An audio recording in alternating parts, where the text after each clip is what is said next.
Salut à tous, bienvenue sur Putain la chaîne catch pour un nouveau podcast après LNSL, un petit peu bien après, parce que là nous on est vendredi, donc il y a eu l'Euro du lendemain. Juste avant, toujours pareil, abonnez-vous à la chaîne, partagez, dispo en podcast et sur les réseaux sociaux, et on va commencer le premier sujet, parce que il y a pas mal de choses à dire.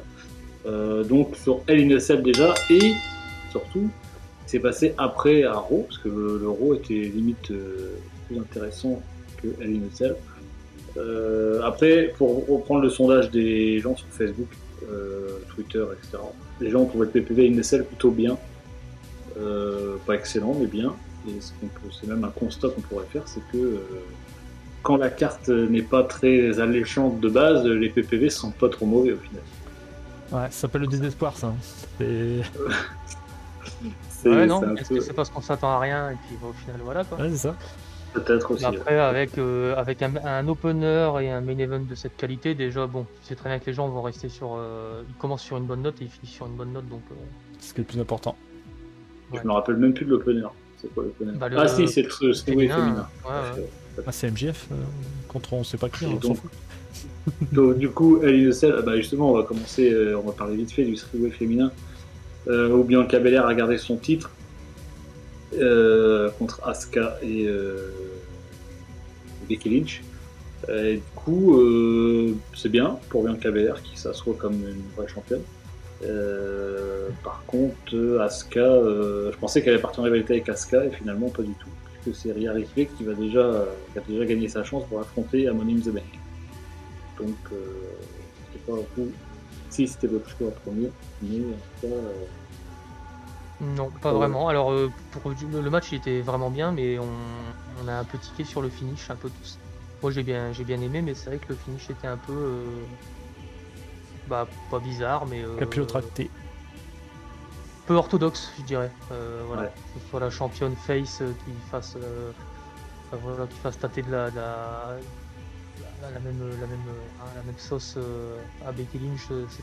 Enfin, moi j'ai bien aimé, mais je sais que il y a des gens qui n'ont pas forcément apprécié ça et qui ont vu ça vraiment de mauvais œil, qu'elle aurait pas dû faire ça. Moi j'ai bien aimé. Enfin, le match était cool, voilà. Maintenant, ouais, Ripley, ben, elle profite de son aura Judgment Day, je suppose. Ouais, sûrement. Est-ce que c'était le moment pour elle? Je suis pas sûr. Ouais, faut pas ça. C'est juste pour Asuka, je trouve c'est un peu. Parce qu'elle est revenue, et puis bon, finalement, j'espère qu'elle est mise de côté, mais c'est un peu. Bah, après, c'est peut-être aussi, ça peut être un beau programme d'attente pour Asuka et Lynch, hors titre, et puis ça peut laisser respirer Belair pour se crédibiliser encore un peu plus en affrontant d'autres prétendantes. C'est pas faux. Bien que je suis pas serein pour elle, pour Money in the Bank. Parce que Rhea Ripley a des chances de gagner, comme tu dis, parce que profite de son aura Judgment Day. Quoi. Donc, ça va donner. Bah, en fait, sur un gros drame, ouais, avec des interventions, des trucs comme ça. Oui, aussi. Ah, déjà, il faudrait savoir où va Judgment Day, tout simplement, déjà, parce que je comprends pas tout. J'allais y venir. Voilà. Et après, ouais, moi je suis. Finalement, ouais, c'est vrai que j'étais un peu déçu sur le coup du finish de ce match-là, et finalement, je me dis que c'est ce que j'attends d'un opener, en fait, que ça termine de façon dynamique, quoi, que ce soit quelque chose qui mette dans l'ambiance. De tous les matchs féminins impliquant Becky Lynch depuis ces derniers mois, c'est loin d'être le pire. Après, ouais, ça sent de la redite pour moi. On a du mal à recréer un petit peu les personnages, à redéfinir les cartes. Effectivement, je souhaite que Bianca Belair conserve son titre assez longtemps en étant crédible, parce que c'est toujours pareil, quoi. C'est bien de mettre quelqu'un, mais il faut aussi le construire. Et Asuka, on verra bien. C'est vrai que là, ça fait un peu plus d'épée dans l'eau. On verra bien ce que ça donne. En tout cas, elle a vraiment teasé son retour depuis longtemps sur les réseaux. Et là, elle revient. Eh ben. Oui, après, voir. Becky Lynch, visiblement, est partie sur le titre 24-7. Donc, Ouais, alors. C'est la case avant le licenciement, je sais plus, je sais ce que c'est ça. Ouais, je sais pas, j'ai pas du tout compris ce qui s'est passé à Raw, j'ai pas capté.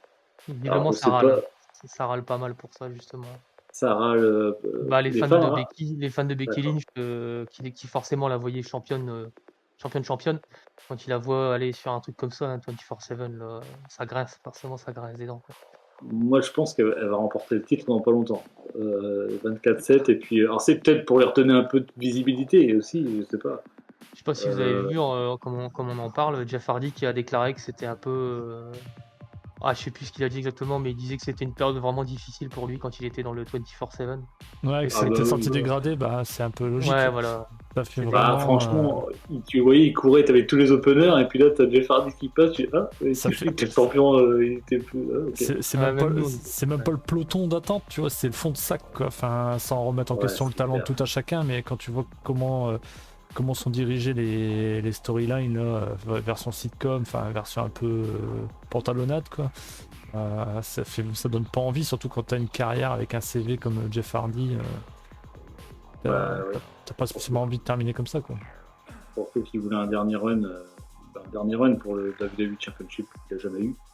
Moi, il a préféré partir à un show, et puis, allez, c'est bon, j'en ai marre, et bisous.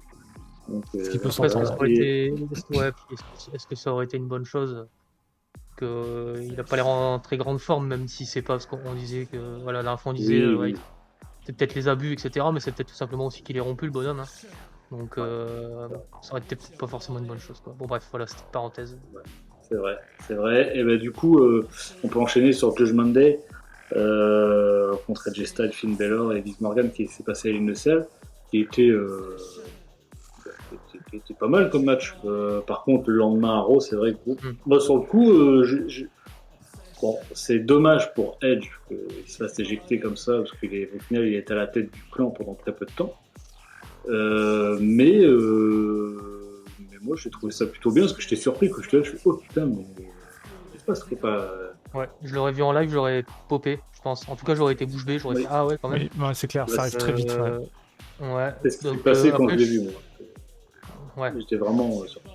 Je suis assez d'accord avec Alfred qui avait dit que ça paraissait prématuré, mais quand on sait un peu ce qui sous-tend derrière, donc pour rappel, ce serait parce que Cody est blessé, voire parce qu'ils veulent faire, ils veulent ramener, ça je l'ai vu, je sais pas si vous l'avez vu, le grand, merde, comment il s'appelle, Morrissey. Morrissey, ouais. Il voulait, Big Cass, ouais, Je Big sais Cat pas. voulait le faire revenir et le mettre avec Edge comme si c'était son frère ou un son truc petit comme ça. frère. Et en fait, c'est parce qu'il y a une photo qui laisse à penser qu'il y a un faux air. Moi, je Il y a pense une que, ressemblance. je pense que c'est une connerie. Mais J'ai pas vu ça. et j'espère du coup, Ouais. parce que qu'est-ce que ça va... Morrissey, c'est vrai que Morrissey est libre, hein, visiblement, puisqu'il n'est plus en Ouais, contrat avec Impact. Donc, après, et je sais que quand il est apparu au choix WWE, ce qu'il s'est dit, c'est que la WWE était impressionnée par sa qualité, son physique déjà, et puis sa qualité in ring, qui voilà, ils aimaient beaucoup, surtout comme on sait, ils aiment bien les grands et les gros physiques. Voilà, pour le coup, oui, ça aurait pu. Et effectivement, il est libre. Mais j'avais pas vu ça. Non, mais s'il arrive, Alors, oui, s'il arrive en tant que petit frère de Edge, c'est tout de suite la feud avec Elias, et puis ça va ressembler à rien du tout, quoi. Ça va être une non, catastrophe, quoi. c'est nul. Après, alors, comme tu disais, Abyss, apparemment, c'est parce que Cody Rhodes s'est blessé. Il y a aussi une autre version, comme quoi la WWE voulait que Judgment Day prenne une direction un peu surnaturelle, quoi. Bray Et Wyatt que tienne. Edge, ouais, et Edge s'est opposé à ça, il voulait pas. Alors, ouais, ça me paraît un petit peu, comment dire, radical de le virer comme ça du clan parce qu'il est pas d'accord, surtout que je pense qu'il a un droit de regard sur tout. Après, je vois pas il a déjà fait des trucs un peu chelous aussi. Peut-être qu'il avait peur que ça parte en Alexa Bliss ou. C'est ça. Ou des choses, quoi. Ça ressemblait trop, peut-être. Ça manquait d'originalité.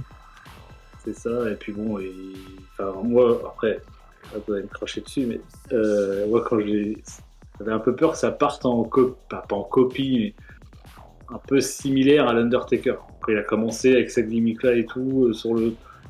Bon, j'ai dit, putain, faut faire gaffe. Faut pas tomber dans le. Ouais. Ça m'a pas Parce que frappé. les lumières, tout était pareil, il arrive vrai. sur le trône avec un long manteau. Je vois, faut pas. C'est que c'est un habillage qui est. C'est un peu le même, c'est-à-dire que c'est vraiment des tendances. C'est les choses un peu. Les trucs gothiques, les ténèbres, c'est un peu tout le temps la même salade. Donc c'est compliqué de se refaire, quoi, de se renouveler. Si le clan aurait pris une dimension surnaturelle, là on aurait été vraiment très proche, parce que l'Undertaker, Il y a toujours eu des trucs, tu sais, il s'est en feu, en fait, il sort du cercueil, il est toujours Il est vivant. mort, il est pas mort. Voilà, ça peut vite partir en copie, quoi. Et alors après, voilà, comme je dis, je pense que c'est pas. Mais c'est vrai que c'est assez étrange, puisque, encore une fois, c'est. Ça, comment dire. Ça montre encore une fois les bookings de la WWE, hein, parce que Edge, franchement, il a monté le clan, il est parti genre, et ça a duré 3 semaines l'affaire. Ouais, il n'y a pas eu le temps de s'installer, c'est clair. C'est clair. Donc, et là, apparemment, il est retourné, d'après ce qu'il dit dans les quiz, il est retourné en face. Hein. Ouais, bah, ce serait logique. Et puis, c'est d'autant plus illogique que tout le monde pressentait un turn de Baylor le jour même. Et en fait, il le fait le lendemain. Il gagne, il le fait le lendemain. Donc, pour la personne qui se mate son petit dimanche et son petit Raw derrière, il comprend que dalle. C'est ça. Et là, à un moment, il comprend vraiment que dalle. Ça sent le truc qui s'est fait une demi-heure avant, comme il y a quelques mois, là, où à chaque fois il y avait confusion sur confusion. Le problème, c'est que là, il y a une clique, enfin une faction qui est en train de se monter, qui peut être quelque chose d'intéressant, mais qui est déjà mort dans l'œuf tout de suite. Alors, est-ce que c'est pas opportun pour justement redonner tout de suite une autre direction? Mais alors, ça veut dire quoi? Ça veut dire que du coup, on va avoir Finn Balor qui va devenir leader d'une faction occulte, et donc du coup il va ressortir le démon, et puis ensuite c'est avec le film de tout autour, enfin... Bah, puis ça va pas... Encore une fois, Baylor, moi je voyais le turn, mais je me disais faut que le clan reste équilibré, parce que Baylor c'était un gros nom. Maintenant, Baylor tout seul dans le clan, je suis pas sûr qu'il porte si bien que ça Damian Priest et Rhea Ripley, quoi. Edge, je dis pas, parce qu'Edge c'est un gros nom, mais... Baylor, est-ce que vraiment le clan va prendre? Il a jamais été crédibilisé depuis qu'il est à la WWE dans la durée, quoi. Enfin... À voir, ça va donner, on verra. Espérons, mais quand on voit ce qu'ils font, c'est bientôt, il va se faire dire la semaine prochaine, Baylor. Comme ça va. Voilà, ça va être Ali qui va se ramener et faire c'était moi depuis le début, Retribution les gars, allez.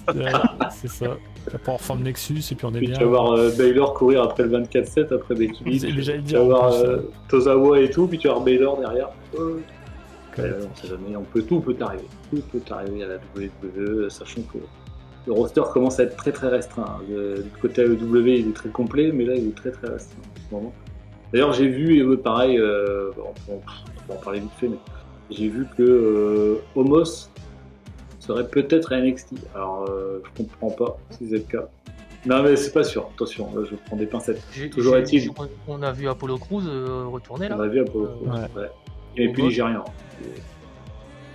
Il est redevenu normal. Commandant Aziz, il est plus là, j'étais déçu. Ouais, c'est un bon dans le passé, c'est une time machine. Ah bah c'est des univers différents, hein, faut pas oublier.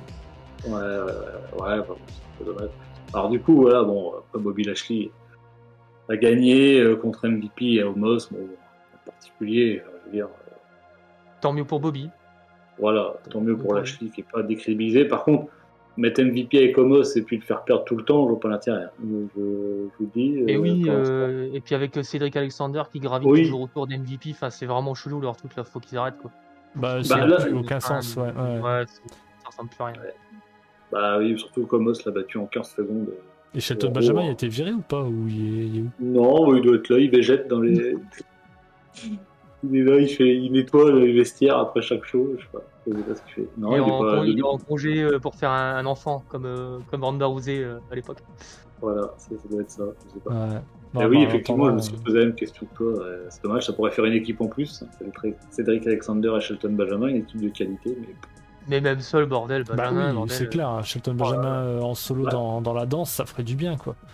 Quand il est revenu, on était tous à dire putain, il va peut-être challenger pour le titre parce que bon, il a pris de l'ancienneté et tout. Il a un physique, enfin, il n'arrive pas. Là, en plus, il est crédible physiquement et tout. Mais en fait, directement, ils l'ont. Si au début, c'était bien avec. Leur business, j'étais hypé à mort. Moi, je disais, en plus, avec la mouvance, tout ça, moi, je voyais bien l'alignement des planètes à faire une vraie faction. Alors, pas forcément la Nation of Domination, mais un truc vraiment bien. Parce que bien crédible, avec plein de gars, des super heavyweight, des mecs bien def, enfin tout canon quoi. Et je me suis dit ça va être génial, et en fait le truc, je sais même pas ce qui s'est passé en fait.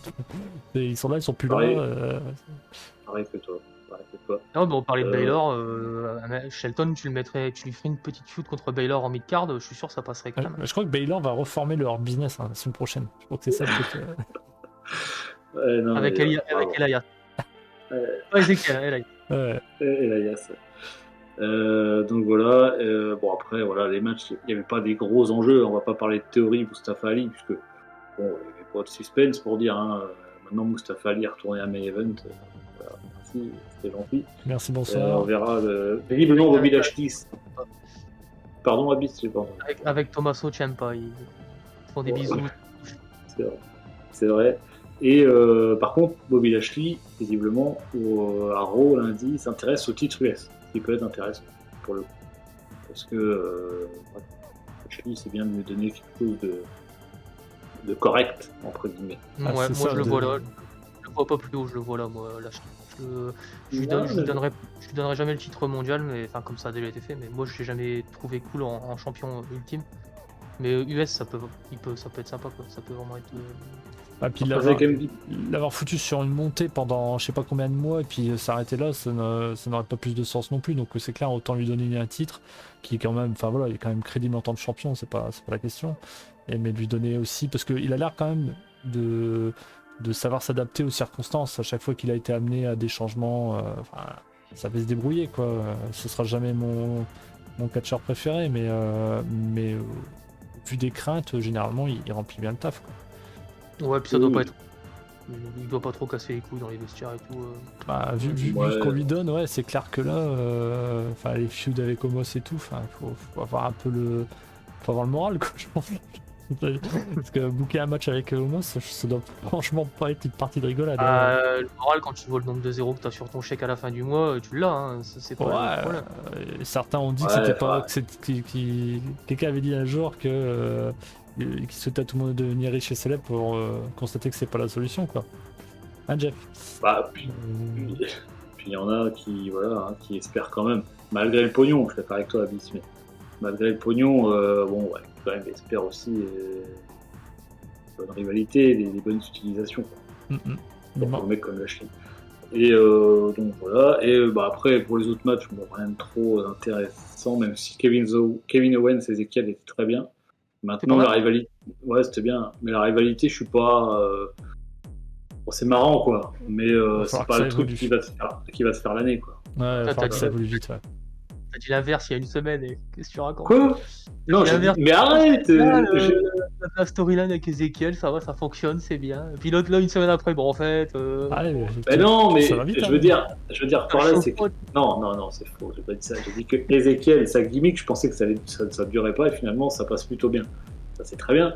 Après, la rivalité, oui, jusque-là, c'était marrant. Maintenant, je pensais que ça allait s'arrêter là. Visiblement, ça va continuer ça continue à Raw, et ça va. Faut changer quoi, c'est bon, on a compris que. Non, mais là, c'est parce qu'Abyss n'a pas fait gaffe, c'est parce que là, c'est pas Biff qui est là, c'est son frère, c'est Boff, t'as vu le t-shirt, c'est comme ça qu'on le reconnaît. C'est celui qui a le plus d'ostrogène en fait, c'est pour ça le chaud-froid. Voilà. C'est ça. Oh les connards. Ok. Puis une rotule en plus, il manque Madcap Moss et Happy Corbin. Au final. Pour le final quand même. C'était sympathique. Oui, Matt Catmos, écoute, oui, il n'y a rien à dire. Un projet de plus qui va aller à la poubelle. Normalement, on n'est pas prêt de revoir Corbin tout de suite, dans la logique. Dans la logique, il va intégrer Judgment Day. Judgment Day du laisse. Avec un collier cervical. On va mettre que des grands dans Judgment Day parce que t'as Baylor qui va se ramener avec les mecs, disons 2 têtes de plus tous. Et bonjour. C'est vrai que oui. Moi, je suis un démon. Donc ça compte pour 2. C'est un troll. Si j'ai des convulsions, attention. Donc voilà, non, Matt Catmos, on verra la suite. C'est dommage parce qu'il a le potentiel pour être une grosse star. Maintenant, je trouve qu'ils lui ont enlevé un peu sa gimmick d'avant. Maintenant, il est un peu plus fade là. Ils lui ont mis des fringues noires très basiques. Il va falloir que ça se comment dire. Peut-être qu'il cherche, simplement. Oui. La suite ce soir, je pense que. Oui, parce qu'on est encore une fois on est vendredi, donc SmackDown aussi. On verra la suite. Et puis on va finir pour Hell in a Cell et puis cette semaine avec le Raw notamment avec le main event Cody Rhodes contre Seth Rollins. en Hell in a Cell, sachant que Seth Rollins, c'était... Alors là, il faut qu'on m'explique. Là, attention, je sors la boîte à claques, là, il faut qu'on m'explique. Cody Rhodes s'était blessé la veille, c'était une déchirure du pectoral, visiblement. Il était très bleu, comme c'est normal, hein, parce qu'une déchirure, c'est toujours très bleu, tout ça. Par contre, normalement, t'as super mal, quoi. Je veux dire, à chaque appui du bras, le pec se contracte, donc ça fait mal. Et là, ils le remplacent pas, ils le font worker. Et mais moi, je comprends pas. On risque d'aggraver. Il s'est fait opérer aujourd'hui, d'ailleurs. C'est bien passé. Hein. Certains m'ont dit que c'était bien passé. Mais maintenant, combien de temps il va être absent, on sait pas. Mais je sais pas. C'est la WWE. Le mec, il est blessé, tu le remplaces, quoi. Tu le payes.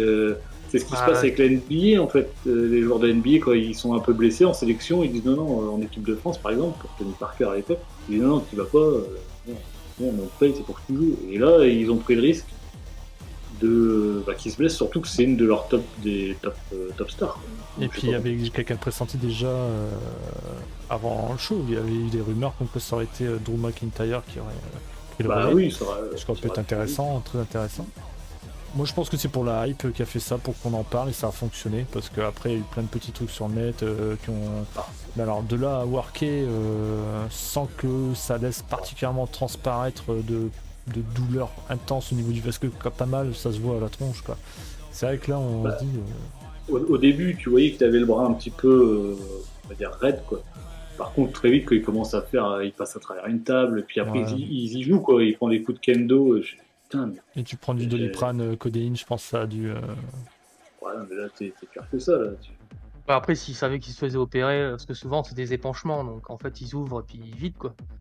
Il s'est dit, bon, foutu pour foutu, s'il s'est blessé, il savait que le lendemain, il workait, il était peut-être encore un peu chaud, le muscle. Puis il a worké, et puis il se fait opérer le lendemain, ça peut se faire très vite, et puis après, c'est lui qui l'a voulu, hein. Donc il y a un moment, oui, tout à fait, il a dit oui, quoi. Je veux dire, on lui a pas mis plus que la gorge pour... Non, visiblement, c'est même lui qui a insisté. Hein. Ah, surtout qu'ils ont fait du work dessus, quoi. Ouais, voilà. C'est ça. Ça a fait son petit métier, clairement. Et c'est sûr, par contre, comme tu dis, Alfred, il a gagné en popularité. Ça, c'est clair. Tout le monde était là. Ouais, moi, le premier, hein. Enfin. Ah, bah, oui, j'avoue que c'est respect, parce que. Bon, je pense qu'il y a un petit traitement pour pas sentir, mais. Parce que, ouais, ça fait super. Enfin, j'ai jamais eu, hein, mais de ce qu'on m'a dit, ce que je sais, ça fait super mal. Hein. Donc, non, tu le voyais, tout était doublé de volume, quoi. Enfin, on dit toujours que de toute façon, plus les muscles sont gros, plus tu douilles. Donc, pectoral. Voilà. Donc voilà, donc il va être absent. Il va être absent pendant je sais pas trop, pendant sûrement quelques mois. Hein. Je pense qu'il va rater Money in the Bank. Donc côté absence, ça fait Roman Reigns, ça fait Cody Rhodes, ça fait Randy Orton, on peut compter Brock Lesnar aussi. Pratiquement plus de face. Reigns n'est pas blessé, attention, hein, c'est un part-time. Non, il est absent. Quand il est absent, comme Brock Lesnar n'est pas blessé, mais ils sont absents. Donc du coup, ça commence à faire beaucoup de top stars absents dans un roster assez réduit. Ils ont annoncé John Cena bientôt d'ici 2 semaines. Ouais, le fin juin, mais il va rester plusieurs semaines, je sais pas. Peut-être. Je sais pas. Au secours, John. S'il te plaît, viens. Et à la fin, ça sera Undertaker, tu peux refaire un match. Jamais dire jamais. Voilà. Donc voilà ce qu'on pouvait dire sur NSL et Raw de lundi. Je sais pas s'il y a autre chose que j'ai oublié, mais je pense pas. Non. Et on peut passer. C'était le PPV était cool, et puis le Raw était je trouve que le Raw était d'une qualité supérieure à d'habitude. Oui, voilà. Raw était vraiment sympathique. Voilà. Tout à fait. Et ben on va passer à la putain de recommandation. Voilà. Putain de recommandation, petit jingle.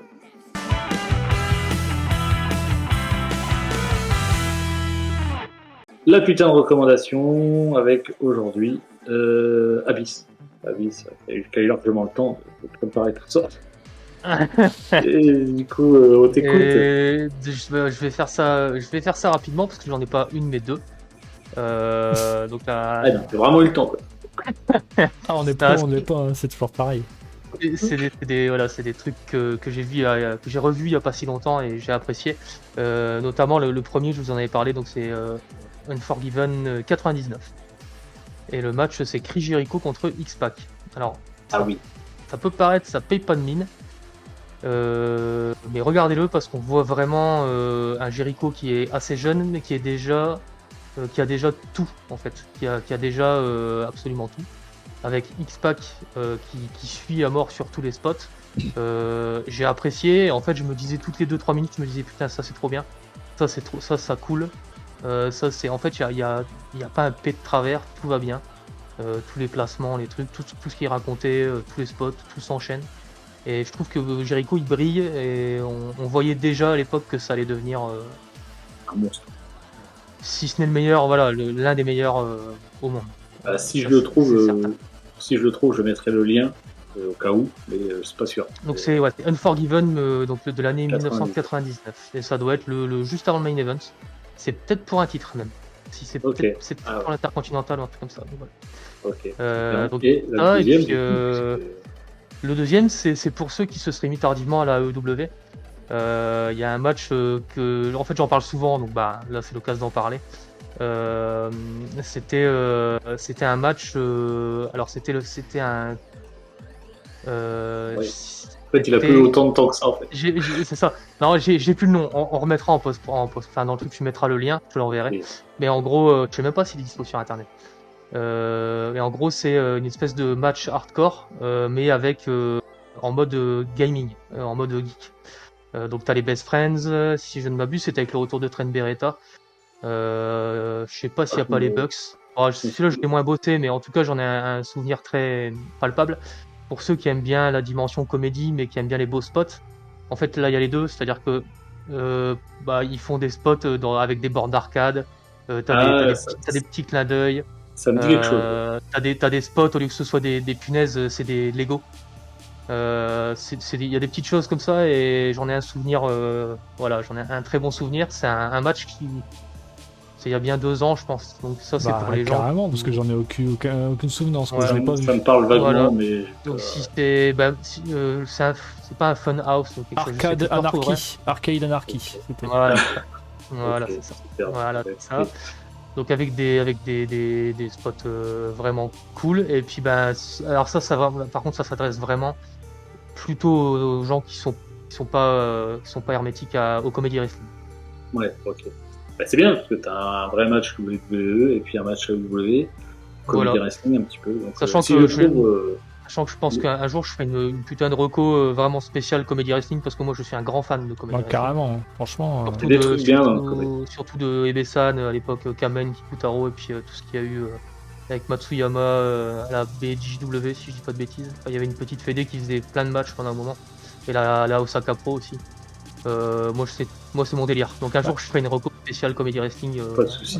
Il faut tout. Hein. Ouais, je pense que présenter en plus de façon progressive, avec des matchs un petit peu légèrement borderline et puis après d'initiation et après partir dans du plus complexe, bien présenté, bien expliqué, ça peut avoir un sérieux intérêt pour quelqu'un qui n'a pas compris à la première lecture. En fait, c'est vraiment pour les gens qui veulent avoir une vision un peu plus méta du truc. Et voilà, c'est toujours un niveau au-dessus. Et puis moi je me fends la gueule à chaque fois. Donc, parfait. Bah, écoute, merci Avis pour ces belles recommandations. Si je trouve les liens, je les mets dans la description. Après, à voir. Peut-être que c'est dispo sur le YouTube de la WWE pour Unforgiven.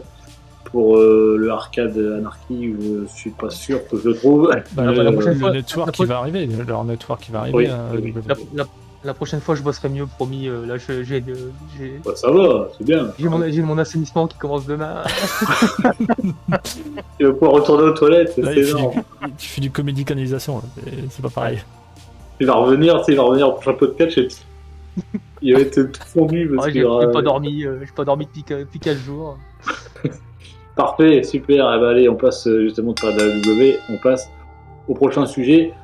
AEW, NJPW, Forbidden Door à la fin du mois. Est-ce que ça sera le PPV de l'année ? C'est bien parti. Parce que, oui. Alors attention, parce que là, effectivement, pour des pros WWE, du moins, c'est pas, va pas y avoir du spectacle, genre il va pas y avoir des groupes qui vont venir chanter, ça va être vraiment plus centré sur le catch pur et dur. Mais alors, moi, personnellement, je suis un peu tout, la WWE, AEW et la NJPW. Donc moi, je suis hypé de fou.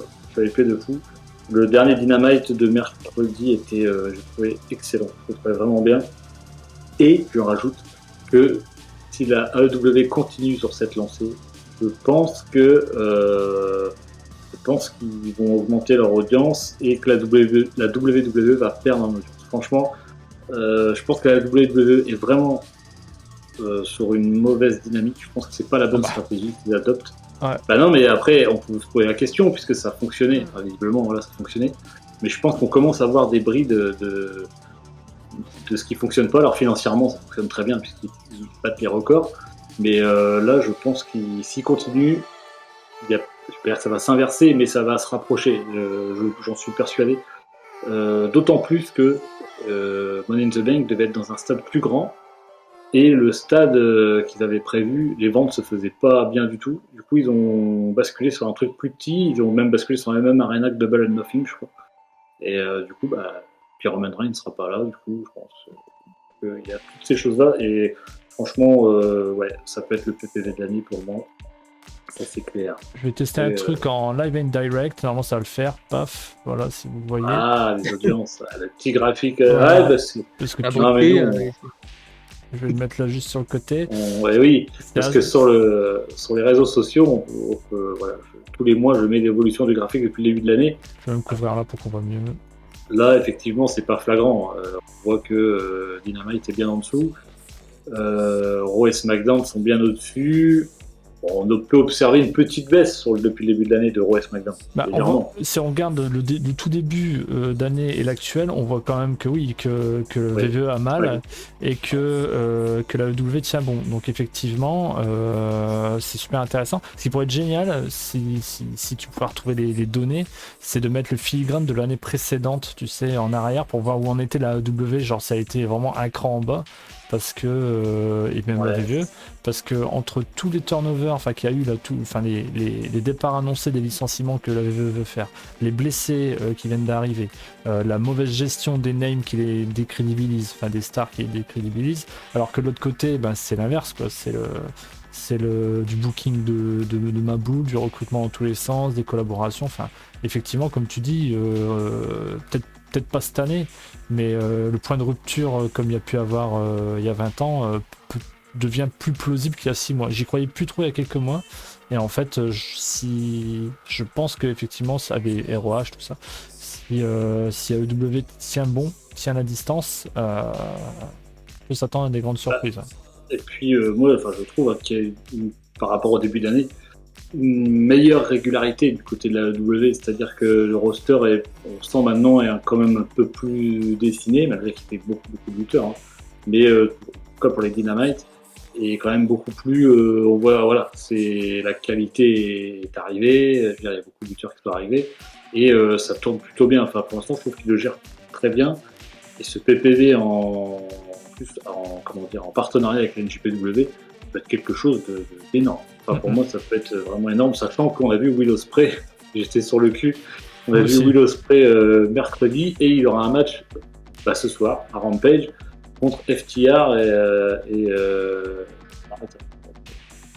et lui il fait équipe avec ses potes du United Empire. C'est la folie quoi. Ouais, Dynamite c'était vraiment, moi aussi j'ai vraiment kiffé de bout en bout. Et je reviens sur ce que tu disais, je pense qu'il y a la clé aussi, ça va être le public, dans le sens où les mecs qui bossent au Japon, ils ont pas forcément. Je trouve que ça s'est senti sur Page Finlay. Oui. Il y avait des petits couacs, il me semble, avec le public, et alors je sais pas si c'est le public qui s'en branle de Finlay. Ou si c'est Finlay qui n'était pas trop faire en fonction du public en fait. Et c'est des mecs qui ont, je pense, pas. Voilà, le Puro c'est moins dans le. On va moins aller chercher le public, etc. Ça va plus être sur du comment dire, du punch, du qualitatif, un truc qui catch sportif comme on peut dire. Que ça se passe de commentaires quoi, vraiment. Et du coup, c'est un truc qui. Ça va fonctionner dans tous les cas. Voilà, j'ai pas de crainte, mais ça va être intéressant, je pense. Ça va être intéressant et ils font ça super bien. En fait, ils teasent dans le bon sens avec. les connexions sont bonnes, quoi. C'est-à-dire qu'ils mettent des gars en face et tout, là, pour l'instant, tout va bien, quoi. Et pour ceux qui ne connaissent pas Will Ospreay, c'est l'un des meilleurs lutteurs du monde. Il n'y a pas à chier. La WWE a toujours voulu la... Athlétiquement parlant, tu veux dire, par rapport à ses Oui, performances, oui, puis même, mais je trouve que... Oui, complet, non, évidemment. Ouais, il a son charisme, il a tout ce que tu veux.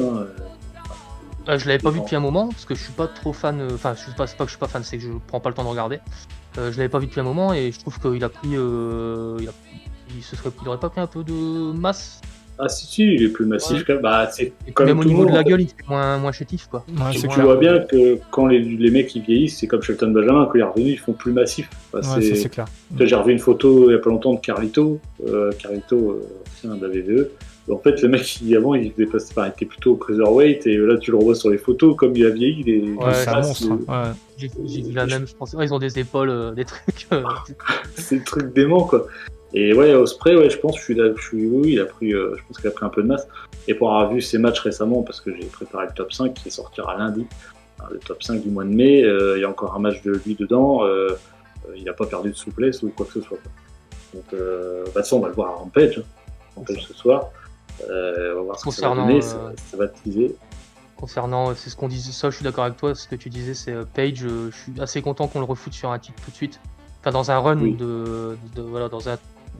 On sait pas ce qu'il en sera, mais je suis ultra teasé par ce call Page Okada qui se profile là. En fait, c'est un PPV qui va permettre... ça va être hyper incertain, parce qu'ils sont quand même très forts, la WWE, là-dessus. C'est qu'il n'y a rien qui fuite. Il y a très peu de choses qui fuitent à l'avance, et ils seraient bien capables de foutre un titre AEW sur un gars de la NJPW et vice-versa, quoi.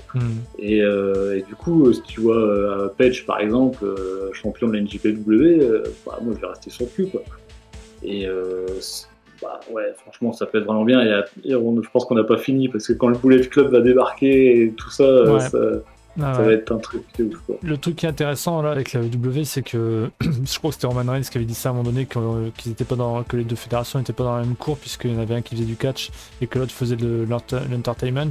Mais aujourd'hui, je pense que, alors pas forcément Tony Khan, mais la WWE a entendu ce genre de critiques, parce que la simple gimmick de Jericho qui dit qu'il fait du sports entertainment, on est vraiment dans du pratiquement non-catch technique à proprement dit, et plus vraiment sur du sitcom, style sitcom de catch enfin voilà quoi, de superficiel quoi, à la VVE top name, on va dire. Je suis un peu dur, mais bon voilà. Et on part après sur des trucs hyper techniques de l'autre côté, avec la New Jap, les matchs de Puro, les matchs maintenant ils réintègrent avec le Blackpool Combat Club des trucs pas de chain, mais pas loin quand même. Enfin, et on dirait qu'ils essayent de refaire les 4 boards de tous les boards de ce qu'est le catch en fait, et de choper le fan de technique, mais également après d'ouvrir un peu plus, mais tout en restant du catch, quoi.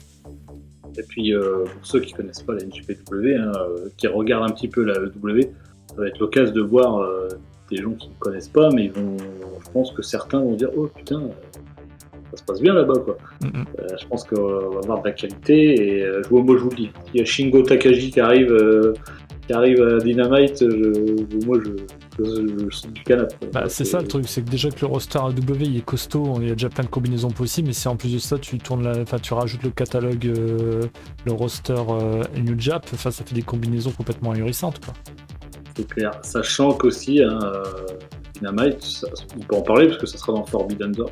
Il y aura un Fatal 4-Way pour le nouveau titre de la WWE que personne n'a vu venir, encore une fois. C'est pour ça que je dis que ça fuite très peu, parce que tout le monde s'attend depuis des semaines au trio. C'est en fait, ils sortent le All Atlantic Championship, qui est plutôt bien, je trouve. C'est un sorte de titre intercontinental pour lui donner une équivalence au titre US. Et c'est plutôt bien. Et le petit tournoi, là, c'est même pas un tournoi, parce que ça sera en Fatal 4-Way. Le tableau, là, quand je l'ai vu, je fais oh putain, ça va envoyer du lourd. Ça a commencé avec Pac contre Buddy Matthews. Il y a Malakai Black aussi. Il y aura un gars de la New Japan aussi qui va se qualifier pour RPPDAE qui sera bientôt. Puis je sais plus qu'il y a d'autres, mais il y a tout le monde. Il y a Miro, il y a pas le nom. Ça va être un PPV. Je pense que là, on va en prendre plein les yeux. Ouais, ça tease fort et c'est clair que là, et en plus c'est pas fini. Mais je pense que par rapport à tout ce que vous disiez sur les possibilités, les mises en place de choses, etc., il n'y en aura pas qu'un de Forbidden Door, tout se passe bien. Et donc ils peuvent étendre, genre le Bullet Club, on peut les voir plus tard, ou Oui, tout à fait. Bah, ils peuvent étirer. Quoi. On sait que c'est compliqué, par contre, quand deux grosses promotions s'associent, c'est compliqué que l'association dure dans le temps. Parce que généralement, il y a toujours un truc, il y en a un qui veut mettre en avant ses lutteurs. Et ça, bon, c'est pas que ça part en mauvais terme ensuite, mais c'est compliqué à tenir dans le temps. Par contre, c'est unilatéral, c'est la New Jap qui arrive aux States, mais c'est pas l'inverse. Il n'y a pas des catcheurs AEW qui partent au Japon là actuellement. Bah pour l'instant, c'est ce que je me suis dit aussi. Est-ce qu'on va voir, parce qu'ils vont avoir un PPV, la New Japan, là. Justement, il y aura la qualification aussi pour entre. Dominion, c'est ça Ouais, Dominion. Ouais. Entre Goto et. Tanahashi, pardon. Tanahashi, voilà, qui affrontera du coup John Moxley pour déterminer un nouveau champion intérim AEW. Et je me dis, est-ce qu'il va pas y avoir du monde qui va se pointer là-bas? C'est pas impossible. Enfin, je pense que ça serait logique, ça serait bien. Est-ce que Utah, c'était pas un test? Bah aussi, oui. Bah après, Utah, par contre, c'est pareil, il prend des pop. Il est revenu du tournoi New Japan Junior, là. Il est revenu dans la Battle Royale. Moi je le voyais gagner. Moi aussi, j'aurais trouvé ça con, mais je me suis dit, putain, c'est dingue, quoi. C'est dingue. Donc, oui, c'est pareil, je pense qu'il est bien porté par le Blackpool Combat Club. Un bon choix. Donc voilà ce qu'on pouvait dire sur la W. Alors retiens, Alfred, si tu as le temps, je sais pas, coupe le passage, mais pour moi, la W est sur le bon chemin et en fin d'année, c'est pas impossible qu'il se rapproche, ni du moins niveau audience, popularité de la WWE. Après, peut-être que j'ai complètement planté, hein, peut-être qu'ils vont carrément chuter, mais je pense que la WWE là est vraiment sur une. Ça peut pas fonctionner comme ça. Surtout ces derniers jours, avec les absences, quoi. C'est ça. Ouais, après la question aussi, c'est est-ce que, comme ils sont pas sur les mêmes créneaux horaires, etc., à part les PPV, est-ce que vraiment ils se cannibalisent les deux? Je pense pas. Hein.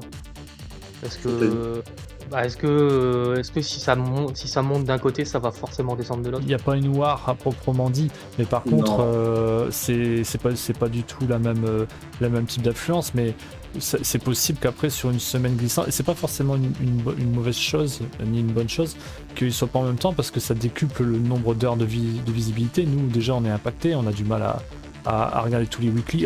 Moi personnellement rares sont les semaines où je me tapais 4 weekly, hein, clairement.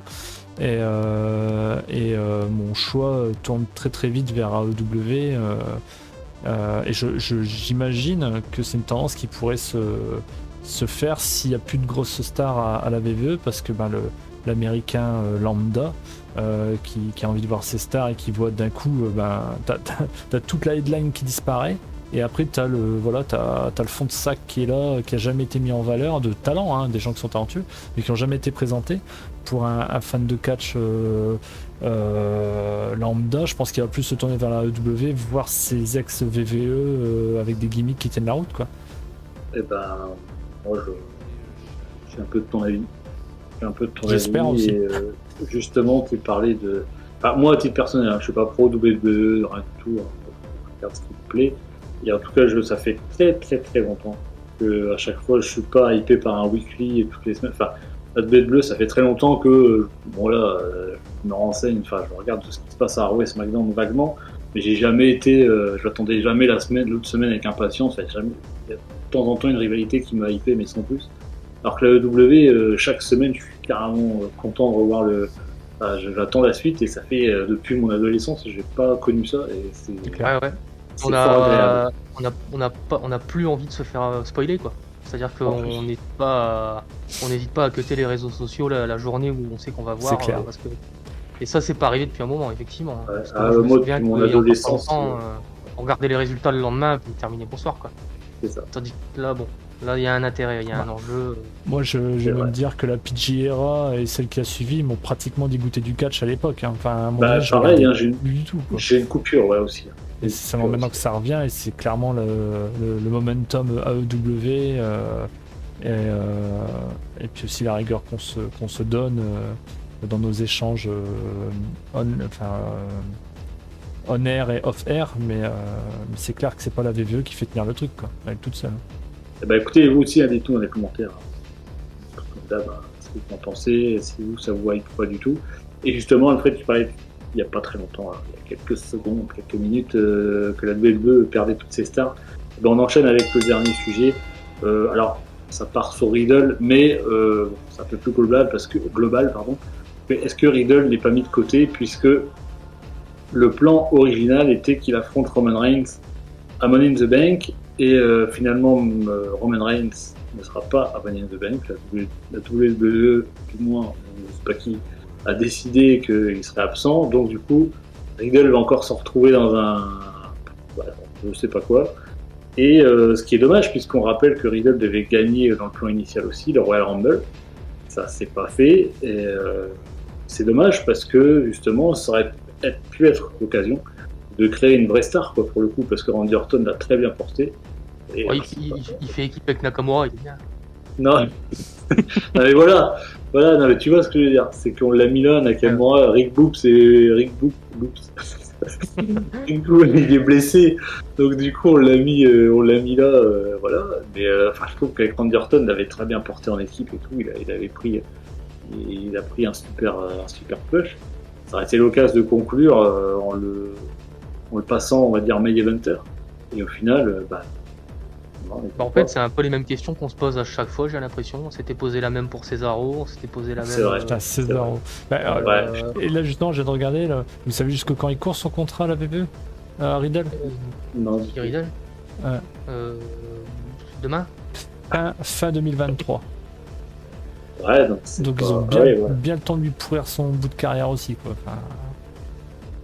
Je pense pas qu'il y ait une volonté de lui pourrir. Mais c'est des bâtards, parce que là-dessus ils sont bâtards. Parce qu'avec la clause de.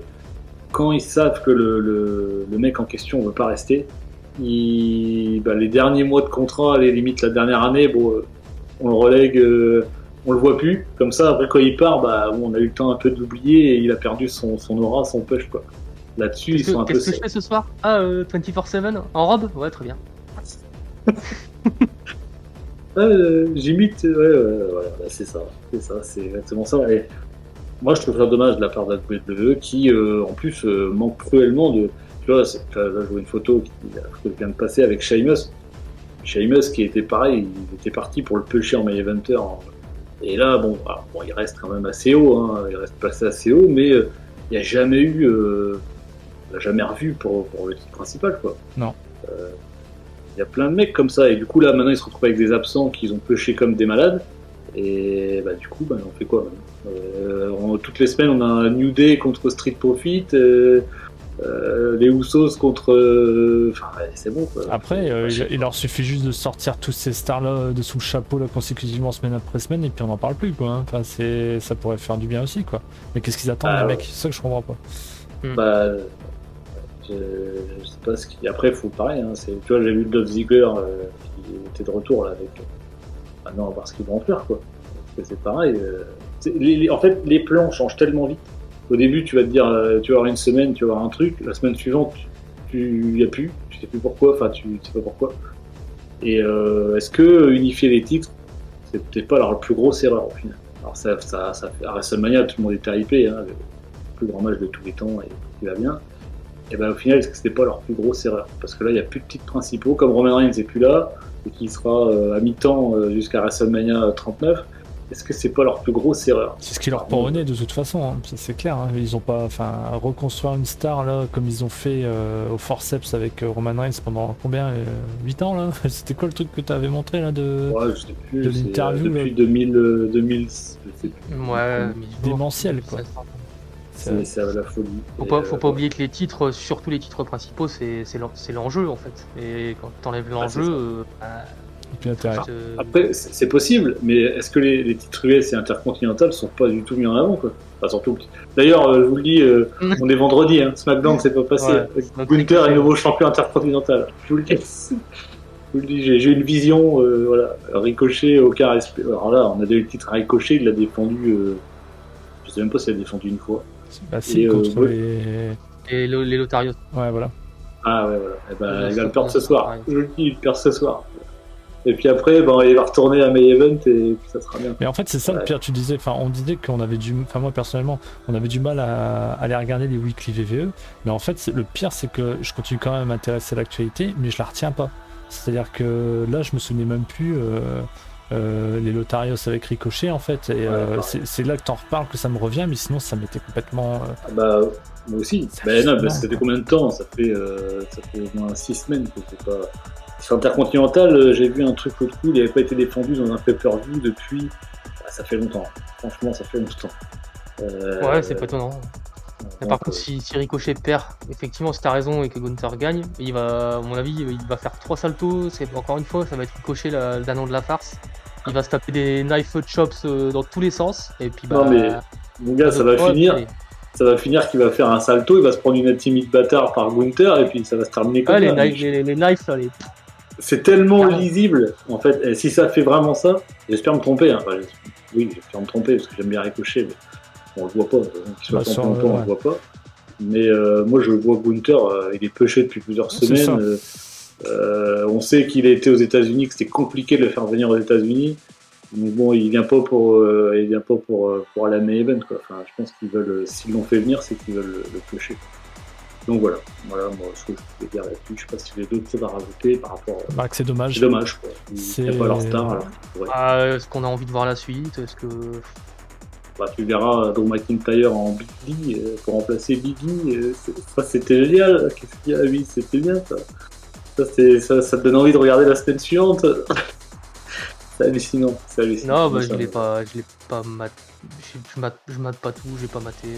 Puis là, non. je me- Tu peux pas, tu vois 2 fois le même match tout le temps. Après, Peut-être sinon, que J'ai pas, dans envie, Street- j'ai pas envie parce que j'ai pas 8 ans, quoi. Donc, sinon Ouais, il faut c'est mettre ça. aussi Riddle dans la team de la famille à Edge. Hein. Ce sera le petit cousin, lui. Enfin, et puis ils seront là à 3. Ce sera bien, quoi. Riddle va peut-être faire équipe avec Edge, du coup, maintenant. Je sais pas. C'est ça. Ouais. Histoire de C'est faire du gros naps jusqu'au bout, quoi. eh ben, pourquoi pas. Et puis Orton revient, et allez, ça fait Edge choqué. Orton Riddle. Ah bah, je suis pas Super. contre, mais il faut voir sous quel, encore une fois. Sachant que le plan, hein, donc c'est Roman Reigns affrontera Randy Orton à SummerSlam et Drew McIntyre ensuite à Clash of the Castle. En fait, ils annoncent quand même les matchs suite parce qu'ils savent de toute façon où il va garder le titre, donc c'est pas grave. Donc, Et après, t'as plus qu'à Carson, imaginer comment ils vont broder ça, quoi. Ouais, ça va être. Et affect. Ça va être compliqué. Mhm. Et ben voilà ce qu'on pouvait dire sur ce podcast. Abonnez-vous à la chaîne, hein, toujours partagez la vidéo, rejoignez-nous sur les réseaux sociaux.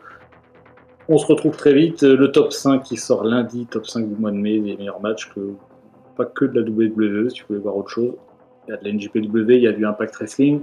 Donc voilà, ça sortira lundi sur la chaîne YouTube. Prenez soin de vous les amis et un putain de bisou.